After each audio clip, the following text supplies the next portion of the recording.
Right, hi guys. We are going to be making hot cross cookies today. These are one of my favorites. I've made them a few years in a row now.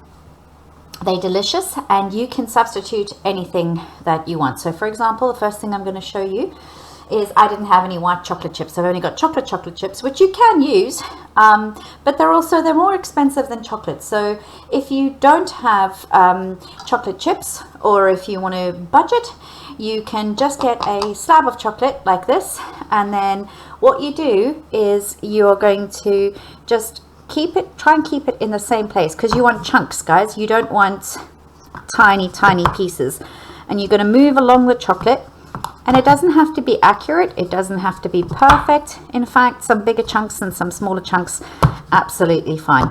And you're going to go along the chocolate, try and keep them all in a row, because I'm going to show you what we're going to do next. And you're going to keep going. Takes a bit of, you have to push down quite hard to do this. And then without moving them, you're going to flip your knife through 90 degrees, and you're going to go in the opposite direction. And then can you see that you're getting little chocolate chip sized, and then some smaller ones as well, which is fine.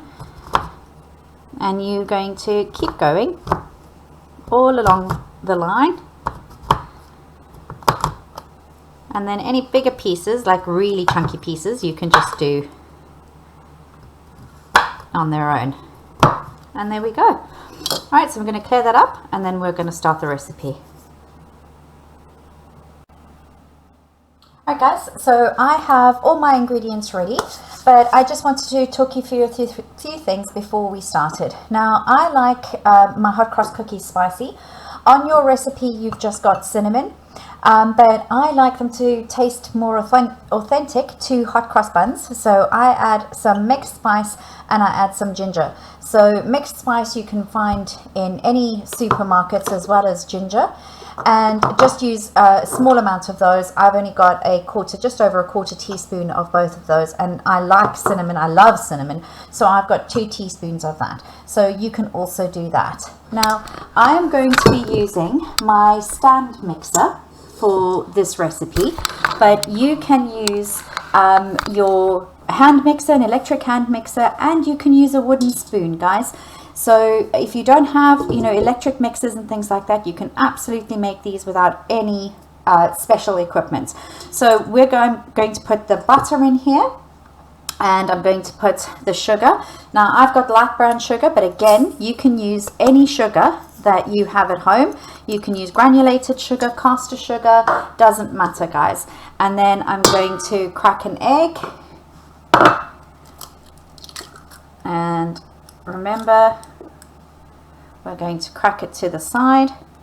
And then, guys, what I'm going to do is I'm going to cream those together. In other words, I'm going to mix it together until it's really nicely incorporated and well mixed, and that the butter is soft. So I'll come back and show you. Right, so that's what it looks like when it's done. Nice and creamy, light, fluffy, guys. No chunks of butter or anything like that. So now is the easy bit, guys. You are going to add all the rest of the ingredients. So you're going to add your spices. You're going to add your flour, cinnamon, and remember I've got ginger and nutmeg as well.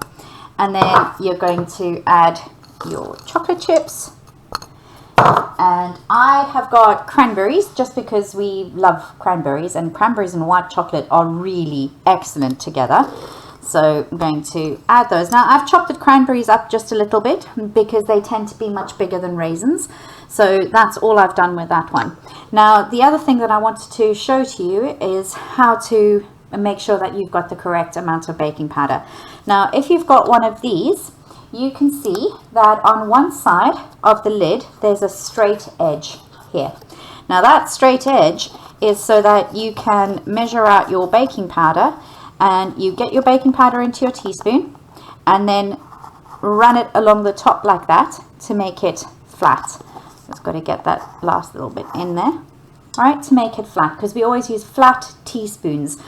Now guys, again, You can also use a knife. So I'm going to move that out of the way. So if you have a knife with a flat edge, you're going to use the flat edge, and you can just scrape that over the top of the spoon and you're going to get the same result. And that goes in as well. Now guys, just on this point, I just want to show you a couple of things that you can use. Not everybody has measuring spoons at home, but I wanted to show you. I keep all of these that you get in boxes, you know, like paracetamol, liquid paracetamol or anything like that. I've had most of these for years and years. My children are much older now, but that is a teaspoon measure, and that is a half a teaspoon. So they're really, really good to keep, so that if you don't have measuring spoons, you've got some measuring spoons. And actually my sister, she bakes a lot as well. She actually keeps a teaspoon in all of her things that she uses a lot, so she'll keep them in the little tub so that they're always there. So that's a good tip. Right, so I've got all my ingredients in there, and I'm just going to pop it into the mixer again. And guys, the object here is just to get the dough to come together into a ball. Right, I'll show you when it's done. Right, so guys, I've just put it in a smaller bowl because my bowl is very high, so it's difficult to show you this next step. But I also have these little ice cream scoops that I like to use just because it gives you an exact portion size. So if you want to make mini cookies, you're going to go for this one, and if you want to make big chunky cookies, you're going to go for this one. But I'm going to make both today so that I can show you. So clean hands, guys, and you're going to scoop some, and I'm just going to pop that onto my baking tray. And I've just got a greased baking tray here. You can put parchment on yours if you want to, but you don't have to do that. If you don't have one of these, you can simply take some cookie dough in your hand and you can roll it into a ball, and you will get the same effect.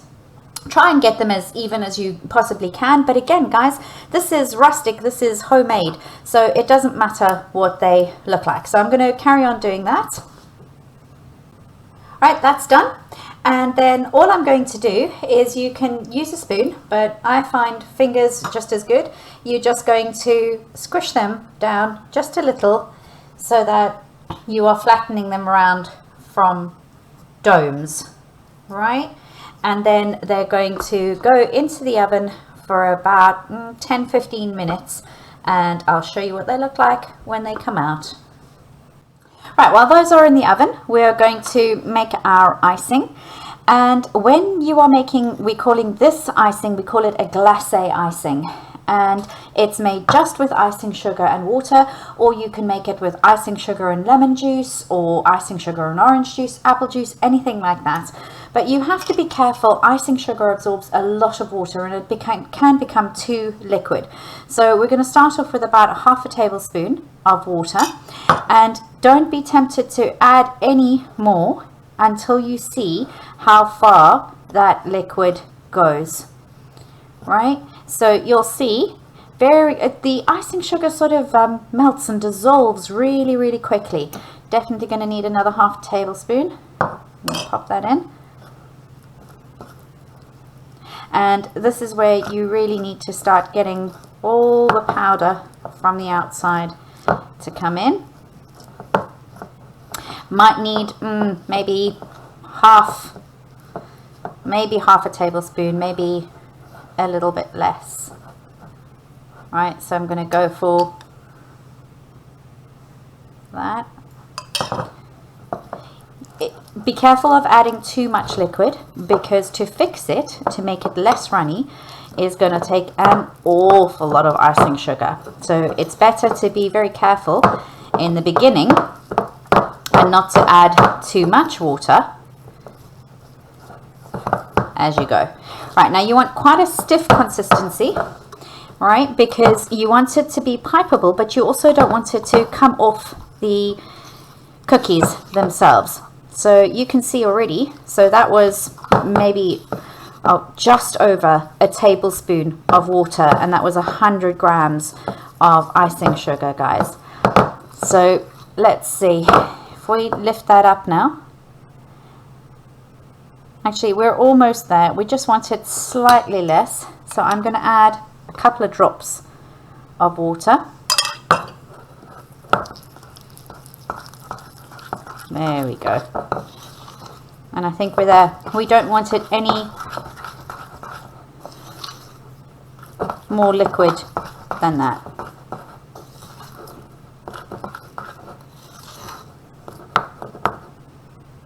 Right, nice amount of liquid there.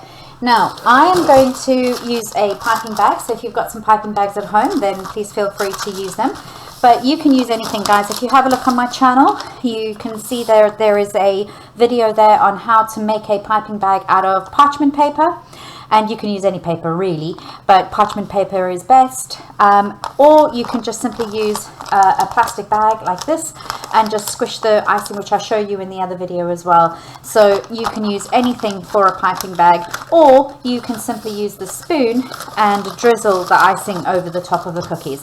So I'm going to pop that into an icing bag, and then we're ready for our cookies. Oh my goodness, guys, I wish you could smell these. They smell absolutely delicious. So I've got the little ones on the side and I've got the bigger ones on the side. You can see they've spread out quite a lot. And then I have my piping bag here that I've got and I'm just going to snip off the end, not too big. Right, and I'm going to bring that down. And then they're supposed to be in crosses, guys, and you have to wait for the cookies to cool down before you do this, but you don't have to do just crosses. My son was having such a good time last year, and he was making faces and doing anything that he wanted on top of the cookies. So you just go ahead and keep doing crosses over all of them, or any that you like. Guys, please let me know how you go, and I look forward to seeing your cookies and hearing your comments about them. Have fun, guys. See you after Easter.